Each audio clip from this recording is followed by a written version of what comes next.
आज गेलतो कराडला. आयुष्याच्या गणितात आपण काय केलं पाहिजे ह्याचा विचार करून तेवढं कापी आहे का रसवंत शेटला विचारलं. रसोया म्हटला ते कापी आहे की नाही मला माहित नाही, पण तो जिंदगीत कधी ब्रँडेड कॉफी प्यालायस का? मी घरी बघत आणि भोळा चेहरा करून नाही म्हणलं.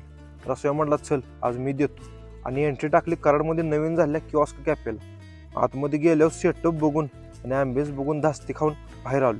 रसोयाला म्हटलं महाग दिसते, पैसा लई जाईल. रसोया म्हटला जाऊ दे मी देतो.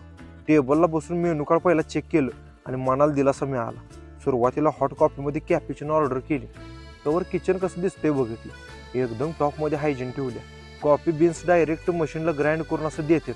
मोठं मशीन आहे यांच्याकडे. असं इथं कॉम्बिनेशन करून कॉफी तयार करतात. ग्राइंड केली कॉफी तयार करून मस्तपैकी कपमध्ये आली. माझ्यापुढे आल्यावर कॅपुचिनो एकदम मस्त आणि हार्ड लागली. मग मिल्कशेकमध्ये बिस्कॉप ब्लिस कॅफे नावाचं मिल्कशेक ऑर्डर केलं. लहानपणापासून हुडकं घ्यायची सवय. म्हटलं खाली काय आहे खाली काय आहे.